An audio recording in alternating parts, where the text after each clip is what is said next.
ನಿನ್ನೆ ಬೆಳ್ಳಾರಿಯಲ್ಲಿ ಮೊನ್ನೆ ದಿವಸ ಏನು ಬಿಜೆಪಿ ಕಾರ್ಯಕರ್ತ ಪ್ರವೀಣ್ ರವರ ಹತ್ಯೆಯಾಗಿತ್ತು. ಆ ಬಳಿಕ ಪುತ್ತೂರು ಸುಳ್ಯದಲ್ಲಿಯೂ ಬಹಳಷ್ಟು ಬೆಳವಣಿಗೆಗಳು ಕಂಡಿದೆ.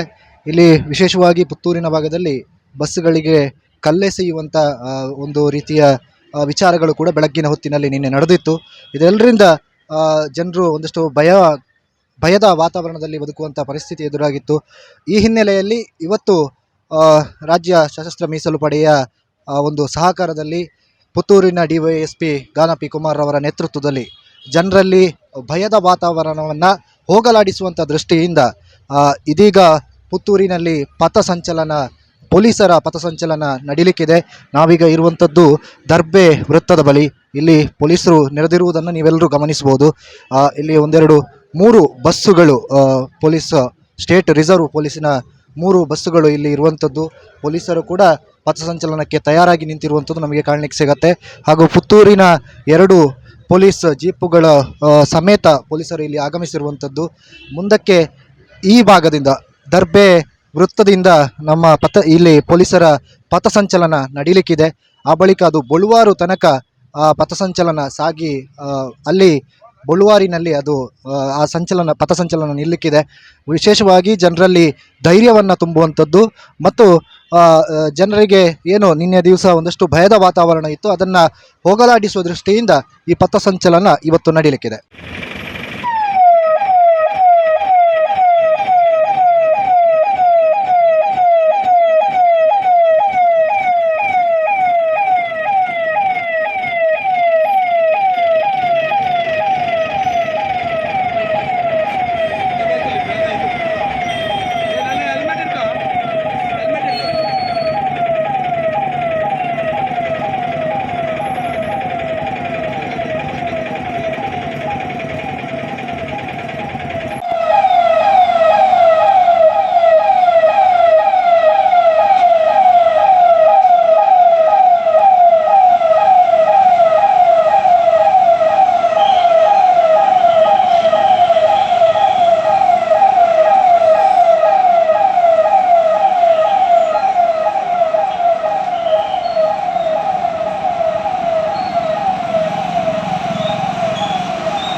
ಪೊಲೀಸ್ ಸಶಸ್ತ್ರ ಮೀಸಲು ಪಡೆಯ ಪಥಸಂಚಲನ ಇದೀಗ ಬೊಳುವಾರು ತನಕ ಬಂದು ಇದು ಸಮಾಪ್ತಿಗೊಂಡಿರುವಂಥದ್ದು. ಒಟ್ಟು 3 ಬಸ್ಸುಗಳಲ್ಲಿ ಬಂದಿರುವಂಥ ಪೊಲೀಸರು ಹಾಗೂ 2 ಪುತ್ತೂರಿನ ಪೊಲೀಸರ ಜೀಪಿನ ಮೂಲಕ ಬಂದಿರುವಂಥ ಪೊಲೀಸರು ಈ ಪಥಸಂಚಲನದಲ್ಲಿ ಭಾಗವಹಿಸಿರುವಂಥದ್ದು ಬೊಳುವಾರಿನಲ್ಲಿ ಸಮಾಪ್ತಿಗೊಂಡಿದೆ. ಒಟ್ಟು ಪಥಸಂಚಲನವು ಕೂಡ ಜನರನ್ನು ಎಚ್ಚರಿಸುವ ಹಾಗೂ ಅವರಲ್ಲಿರುವಂಥ ಭಯವನ್ನು ಹೋಗಲಾಡಿಸುವ ದೃಷ್ಟಿಯಿಂದ ಈ ಪಥಸಂಚಲನ ಇಲ್ಲಿಗೆ ಸಮಾಪ್ತಿಗೊಂಡಿದೆ. ಜನರಲ್ಲಿ ಇನ್ನಷ್ಟು ಸಾಮಾಜಿಕ ಒಂದಷ್ಟು ಸುವ್ಯವಸ್ಥೆ ಇನ್ನಷ್ಟು ಮೂಡುವಲ್ಲಿ ಪೊಲೀಸರು ಸಹಕಾರ ನೀಡಲಿ ಅನ್ನುವಂಥ ಆಶಯದೊಂದಿಗೆ ಕ್ಯಾಮರಾ ಪರ್ಸನ್ ಲೋಕೇಶ್ ಜೊತೆಗೆ ಶಿವಪ್ರಸಾದ್, ಸುದ್ದಿ ನ್ಯೂಸ್, ಪುತ್ತೂರು. ಸುದ್ದಿ ಚಾನಲ್, ಕ್ಷಣ ಕ್ಷಣದ ಸುದ್ದಿಗಾಗಿ.